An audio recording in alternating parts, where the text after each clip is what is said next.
안녕하세요. 독서지도 나비쌤입니다.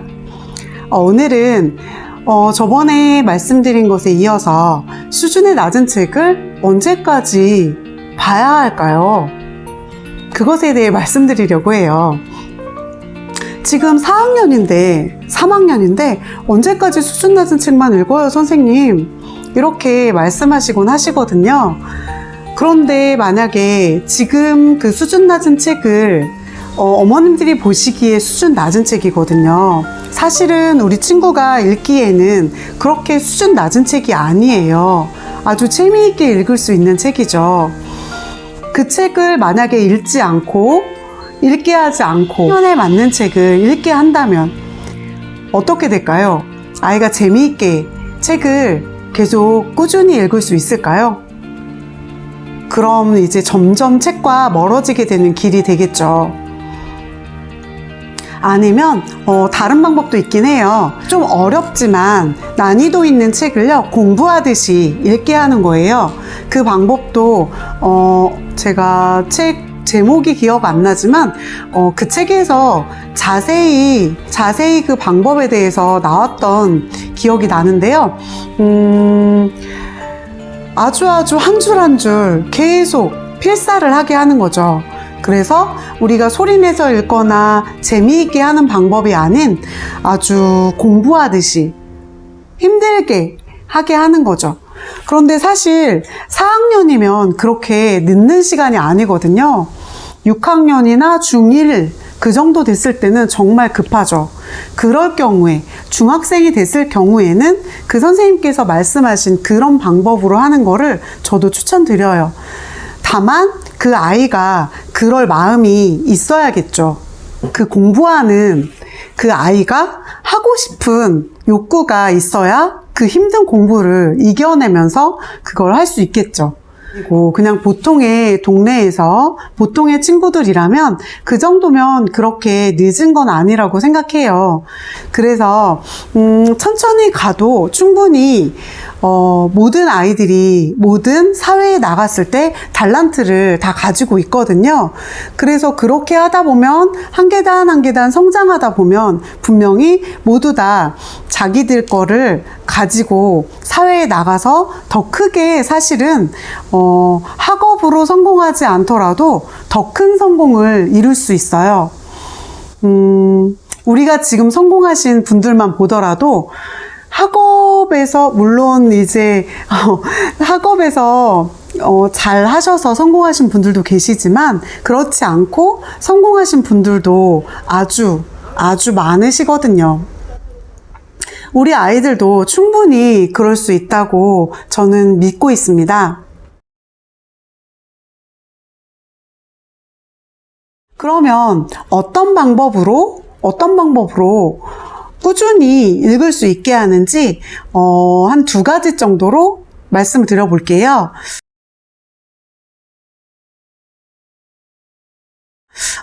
저 같은 경우는 하나는 책을 대여해서 가는데요. 이렇게 나비책 독서 나이테라고 해서요. 이걸 아이들이 빌려갈 때마다 이걸 쓰게 해요. 1번부터 10번까지 있고 날짜, 학교, 학년, 이름 이렇게 있죠. 이거를 이렇게 책을 빌려갈 때요. 맨 뒤에 빌려갈 때 공책에도 물론 쓰게 하지만요. 이렇게 맨 뒤에 여기다가 붙여놓고 이렇게 쓰게 하거든요. 마지막에 있는 이 점수만 읽고 나서 쓰게 해요. 점수만 마지막에 다 읽고 나서 점수를 주는 거죠. 그런데 점수를 다 읽고 나서 주는데요. 이게 왜 중요하냐면요. 이 책에 좀 더 애착이 생기더라고요, 친구들이. 그냥 빌려갔다 그냥 가져왔을 때랑 이거를 적어놓고 가져갈 때랑 이 책에 내 이름이 적히고요. 그리고 이 종이의 이름이 뭐예요? 나이테잖아요. 내가 읽은 한 번의 이야기가 이 책의 나이테가 되는 거예요. 1번부터 10번까지 있을 때 1번에 내 이름, 2번에 다른 친구 이름, 3번에 다른 친구 이름, 4번에 다른 친구 이름 이렇게요. 여러 번에 걸쳐서 계속 나이테가 10번까지 있으면 이 책의 나이테는 10살이 되는 거겠죠. 이렇게 아이들에게 하나하나 설명해 주고요. 이거는 제가 어디서 아이디어를 얻었냐면요.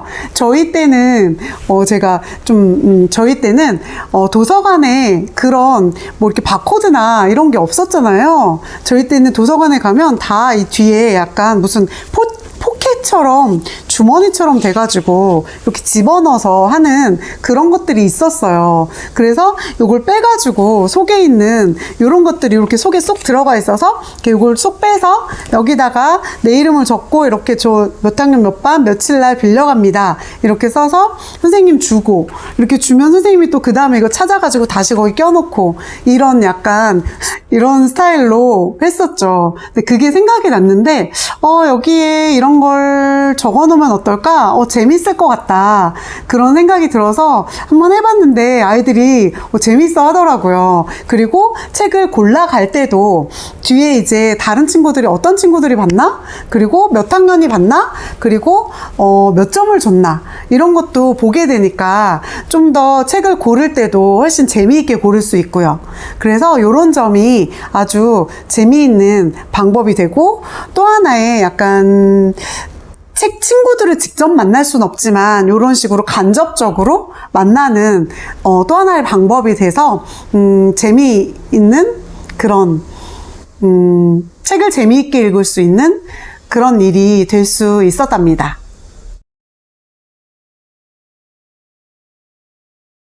그리고 두 번째 방법인데요. 또 중요한 것은 제가 골라주는 책 중에서 이렇게 한 권씩 빌려 골라가거든요. 그런데 어떤 때는 시간이 없어서 어떤 때는 읽어왔는데 질문이나 인상적인 부분을 좀 즐거운 마음으로 재미있게 대답을 못 하더라고요. 그래서 이렇게 유심히 보니까 즐겁게 읽어오고 재미있게 감동적으로 읽어온 친구들은 이렇게 표정에서 마스크를 썼는데도 불구하고 표정에서부터 이렇게 그게 딱 살아나는 거예요. 그래서 저 친구는 뭐가 다를까? 그래서 이렇게 물어봤어요. 누구누구는 언제 책을 읽었어? 누구누구는 어디서 읽었어? 이런 거를 이제 물어보기 시작했어요. 그랬더니 제가 발견했는데요. 책을 잘 재미있게 감동받으면서 책에 푹 빠져서 읽어오는 친구들은요, 조용한 시간에, 여유 있는 시간에, 그리고 나만의 시간에, 나만의 장소에서 그렇게 책을 읽어오더라고요. 그런데 그게요, 별로 중요할 것 같지 않았거든요. 근데 그게 정말 중요했어요. 저도 독서 모임을 하는데 독서 모임 시간에 맞닥뜨려서 내일이 이제 독서 모임이에요. 그러면 이제 몇 시간 안 남았어요. 이제 잠자는 시간까지 해서 몇 시간 안 남았을 때는 막 급한 거예요. 그래서 시간은 막 5시간 남았는데 충분히 한 권을 읽을 수 있는 시간이에요.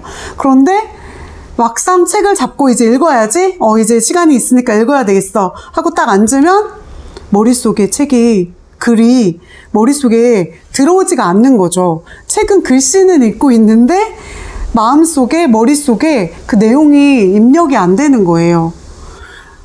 그래서 이거구나. 아이들도 이거였구나. 그래서 아이들이 근데 그걸 왜 모르냐면요. 어른들도 해봐야지 아는 것처럼 아이들도 영어 숙제나 수학 숙제는 바로 30분 전에 학원 가기 1시간 전에 그냥 뚝딱뚝딱 수학 문제 풀고 그리고 뚝딱뚝딱 영어 단어 외우고 이렇게 하면 다 할 수 있잖아요. 근데 그 영어 문제나 수학 문제 풀듯이 이 독서는 그게 안 되는 거예요. 이게 푹 빠지고 마음이 여기에 들어가야 되고 집중되는 그 감성을 움직이는 뇌가 다른가 봐요.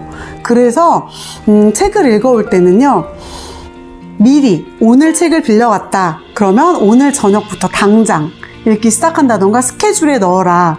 그리고 아니면 내일부터 당장 언제부터 읽을 것인가 스케줄에 넣어라. 이렇게 얘기를 해주고 있답니다. 오늘은 이렇게 두 가지를 말씀드렸는데요.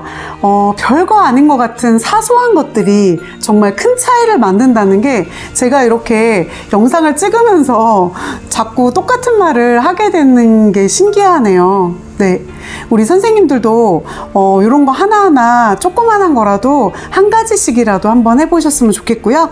오늘도 힘내시고 화이팅 하세요. 감사합니다.